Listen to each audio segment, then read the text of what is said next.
할렐루야. 오늘 이 새벽에도 존전에 올라와 기도하시는 우리 모든 성도님들께 또 하나님의 응답하심, 또 하나님의 구원하심이 함께 하시는 놀라운 새벽 시간 되시기를 주의 이름으로 축원합니다. 오늘 함께 봉독하신 말씀을 중심으로 원수를 만날 때 드리는 기도, 원수를 만날 때 드리는 기도. 어제에 이어서 오늘 31편은 역시 다윗의 기도고 다윗의 시인데, 오늘 31절을 쭉 보시면 다윗 역시 위기에 빠져 있는데 1절을 보시죠. 여호와여, 주께 피합니다. 나를 영원히 부끄럽게 하지 마십시오. 주의 공의로 나를 건져 주십시오. 이렇게 기도하는데 맨 마지막에 건져 주십시오. 건져달라는 것은 어딘가에 빠져 있다. 어제 30편에서도 우리가 다윗의 기도를 보았죠. 하나님 건져 주십시오. 어제는 다윗이 어떤 죽음에 이르는 스올, 무덤에 내려갈 정도의 질병, 병에 건져달라, 이런 기도를 했죠. 다윗이 왜 그토록 죽음에 이를 정도의 질병에 처해 있었는가 기억나시죠? 다윗의 교만함이 1차적인 원인이었습니다.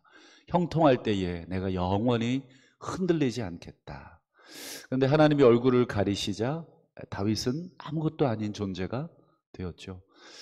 그런 면에서 다윗이 교만을 깨닫고 회개하고 하나님이 그를 다시 구원해 주시고, 이런 내용을 살폈죠. 오늘도 다윗이 어려움이 있는데 어떤 종류의 어려움이냐면 좀 결이 다른 어려움인데 4절을 보시죠. 그들이 나를 위하여 비밀이 친 그물에서 빼내소서. 여기서 보면 비밀이 친 그물이라고 되어 있죠. 이때 이 그물은 이 낚시용 그물이 아니라 군사용 그물입니다. 사람을 이제 예전에는 이제 이렇게 잠복해 있다가 지나가는 길에 휙 던져서 이제 포획을 해서 움직이지 못하게 하는 그런 식의 전쟁을 치루었는데, 그 그물을 표현하는 단어입니다. 그러면 여기서 보면 4절 끝에 맨 앞에 보면 다윗을 향해서 비밀히 은밀히 그물을 친 사람들은 누구냐? 우리 6절을 통해서 다윗이 그들의 정체를 드러내주고 있는데, 내가 허탄한 거짓을 숭상하는 자들을 미워하고 오히려 하나님을 의지합니다. 여기서 보면 다윗을 향해 은밀한 또 비밀이 그물을 친 사람들은 허탄한 거짓을 숭상하는 자들. 이 허탄한이라고 하는 단어를 또 다른 단어로 좀 이해하기 쉽게 번역하자면 거짓된 또는 가치 없는, 이런 단어가 되겠습니다. 그러니까 정말 아무 쓸데기 없는 거짓말로 다윗을 이렇게 가둔 거죠. 이 거짓말이라고 하는 것을 그물에 비유한 것은 적절한 비유입니다. 우리 한 사람 바보로 만드는 것은 이 거짓이라는 그물 하나면 충분합니다.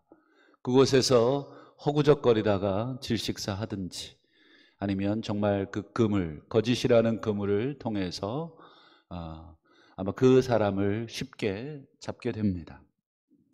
우리가 잠언을 통해서 살폈던 내용 중에 하나님께서 미워하시는 67가지, 물론 더 있겠습니다만 대표적 하나님이 싫어하시는 것, 혐오하시는 것, 잠언 6장을 우리가 기억을 하실런지 아마 기억하실 거라 생각하는데, 잠언 6장 16절에 보면 여호와께서 미워하시는 것, 마음에 싫어하는 것 67가지가 있다.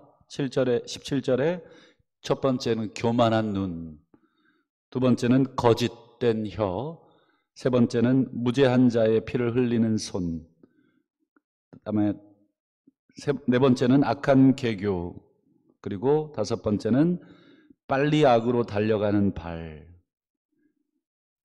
그 다음 여섯 번째는 거짓을 말하는 망령된 증인, 그리고 마지막으로는 형제 사이를 이간하는 것. 가만히 묵상해 보면 전부 다 거짓이라고 하는 그것이 중심에 있음을 알게 됩니다. 여러분, 거짓이라는 것을 통해서 무고한 자의 피를 흘리려면 여러분 어찌 무고한 자의 피를 흘릴 수 있겠습니까? 예, 그 사람에게 누명을 씌워야 하는 것이죠. 우리 아합 왕이 기억나시죠? 나봇의 포도원을 갈취하기 위해서 부인 이세벨이 나봇 거짓 증인을 세우죠. 그래서 꼼짝없이 나봇을 죽게 만듭니다. 그게 바로 이 거짓이 중심이 되어 있는 것이죠. 악한 개교, 형제 사이를 이간함, 이것도 다 중심에는 거짓이 있습니다. 여러분, 저 사람과 나 사이에 정말 내가 정말 거짓을 했거나 저 사람이 정말 거짓을 했으면 당연히 멀어지겠죠. 그러나 그런 것이 없는데도 누군가 하나 개입되기만 하면 이간질되는 것은 간단합니다. 오늘 중에 한번 실습해 보시죠. 그냥 지나가다가 툭 한마디만 던지고 가시면 됩니다. 그것을 사실이든 아니든. 그런 면에서 여러분, 이 거짓이 하나님이 가장 미워하시는 것의 핵심에 있더라. 여러분, 인류와 하나님 사이를 여러분 이간시킨 사탄의 가장 강력한 무기가 무엇이었습니까? 인간에게 고통을 주는 것도 아니었고, 인간과 하나님 사이에 단 한마디, 거짓말 한마디가 전부였습니다. 정말 동산에 있는 모든 나무의 실과를 먹지 말라고 하시더냐. 거의 반은 진실이고 반은 거짓이죠. 다 먹어라 하지만 하나만 못 먹어라 이렇게 했지만 사탄은 다라는 한 단어를 통해서 쉽사리 이간질을 했던 거죠. 때때로 우리가 연약해서 실수로 정말 순간적인 다급함에 우리가 한두 번의 거짓말을 할 수 있습니다. 하나님이 그것까지도 우리에게 수사관처럼 쥐잡듯 이렇게 잡아내서 우리를 옥조이시는 분은 아니십니다. 그렇다고 그것조차도 우리가 안 하는 것이 좋지만 우리의 연약함이 때로는 우리를 거짓말로 순간 몰아갈 때가 있지만, 여기서 말하는 거짓은 지속적이고 고의적이고 악의적인, 악한 개교라는 이 단어를 통해서 알 수 있듯이 악의적인 것임을 알게 됩니다. 요한계시록 21장에도 보면 새 하늘과 새 땅에 들어가지 못하는, 즉 하나님의 온전한 통치, 온전한 나라가 이 땅 가운데 임할 때 그 가운데 들지 못하는 여러 가지 사람들 중에 무엇이든지 속된 것이나 가증한 일, 이 가증한 일이라고 하면서 뭐라고 표현합니까? 거짓말하는 자라고 표현하고 있습니다. 그것은 결코 들어가지 못하리라. 물론 모든 거짓의 아비인 마귀를 비롯해서 그 졸개들과 그리고 인류도 이 가운데 마귀와 같이 고의적으로 하나님을 향해, 또 악의적으로 또 다른 사람을 향해, 공동체를 향해 공동체의 하나됨을 깨거나 이간질하는 그런 자들은 결단코 새 하늘과 새 땅에 들어갈 수가 없다. 그래서 다윗은 이런 거짓말하는 자들을 뭐라고 부르냐면 8절을 보시죠. 원수라고 부르고 있습니다. 왜 원수라고 부르는지 우리가 어느 정도 이해가 되실 것입니다.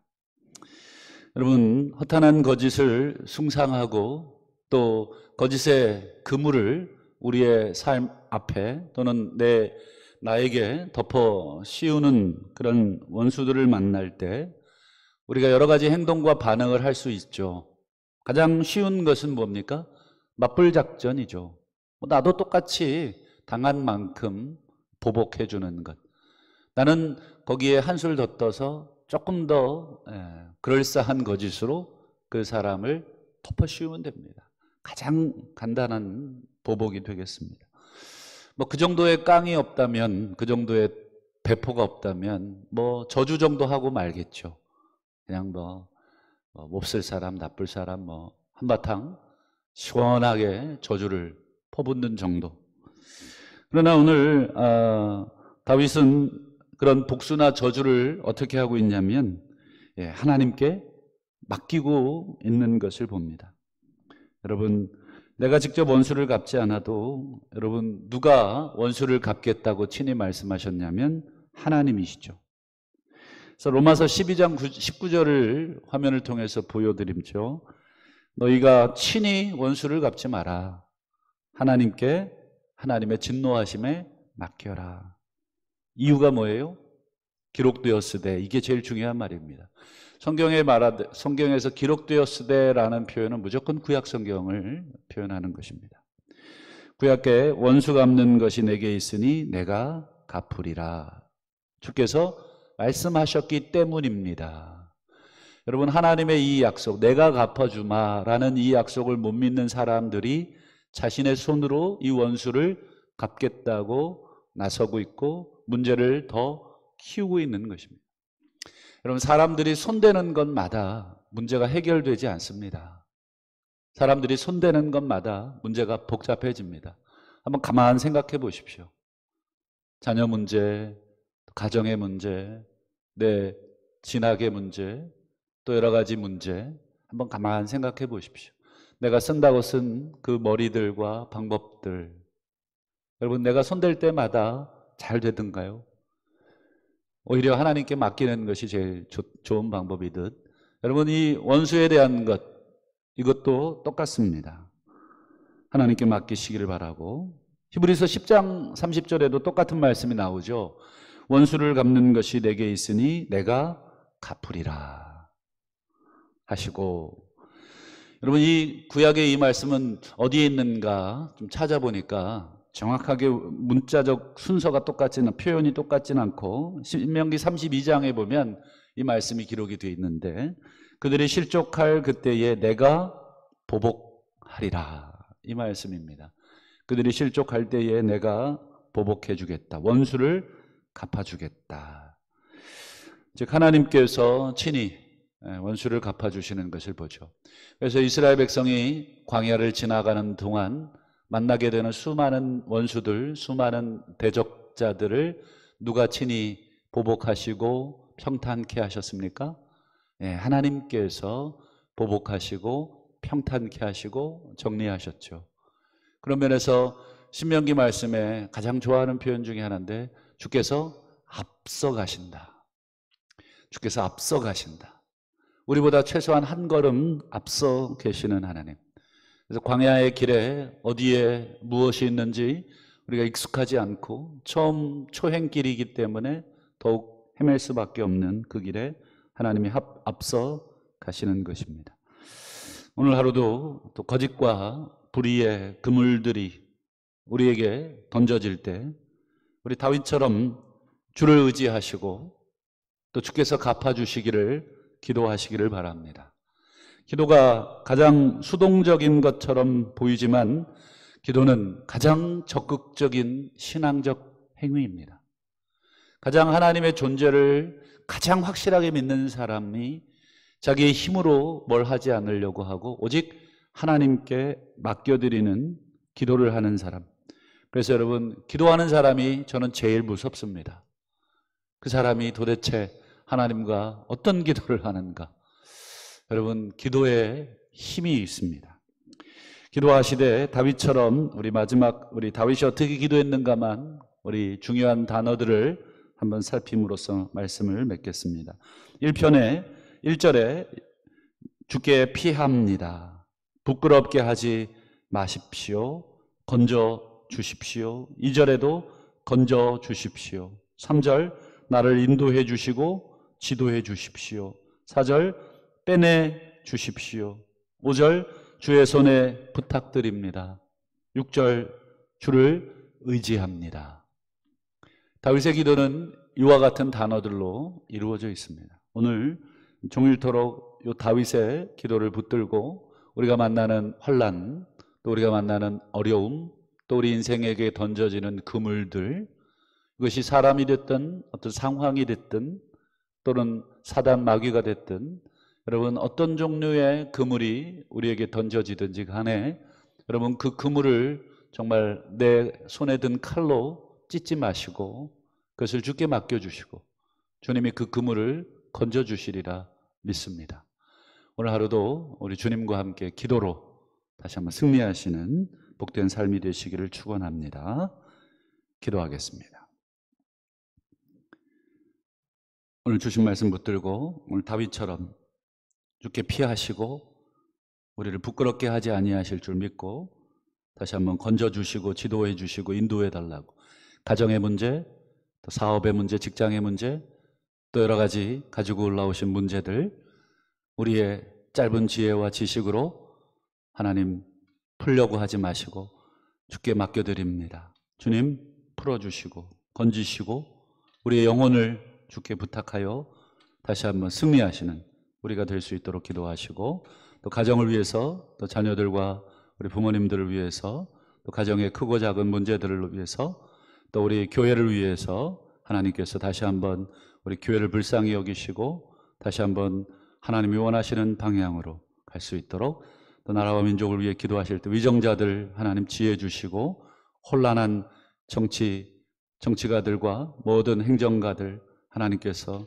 다시 한번 지혜롭게 하나님을 경외하는 마음 허락해 주시고, 위정자들과 행정가들 가운데 하나님을 믿는 신실한 백성들이 있는 줄 믿습니다. 하나님께서 다시 한번 온전히 그들을 통해서 역사해 주옵소서. 코로나19 하나님 속히 종식시켜 주시옵소서. 그 외에도 가지고 올라오신 기도의 개인적 기도의 제목으로 자유롭게 기도하시다가 시간이 되도록 기도하시다가 돌아가시기를 바랍니다. 우리 주여 한번 간절히 부르시고 기도하겠습니다. 주여.